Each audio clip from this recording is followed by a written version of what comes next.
உன் பிள்ளை நல்லா இருக்கா? யாருல வந்து கோயில் கொடைக்கு வந்தீங்களா? வீட்டுக்கார ஐயா வரலையா அப்படின்னு இந்த ஐயா பஸ் ஸ்டாண்ட்ல நின்று பேசிக்கிட்டு இருப்பாரு. இவன் வீட்டுல நின்று பஸ் ஸ்டாண்ட் பக்கத்துல இவளுக்கு வீடா இருக்கும். வீட்டு வாசல்ல நின்று இவன் பாத்துக்கிட்டே நிப்பா. இந்த பேர் நம்ம கிட்ட வந்தா மூஞ்ச கருத்து வச்சுட்டு பேசலாம். பஸ் ஸ்டாண்ட்ல நின்று எவன்கிட்டயே பல்ல நல்லா இழுத்துக்கிட்டு பேசுதான். இந்த பேர் வீட்டுக்கு வரட்டும். கருப்பு கடையில துணி கொண்டு இடிச்சு போடுவேன்.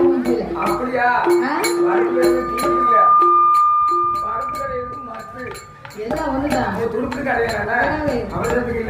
அப்படின்னு அந்த அம்மா வாசல்ல இருந்து ஏசுவா பேசுவா. அவருக்கு தங்கச்சி முறையாத்தான் பேசுவாரு.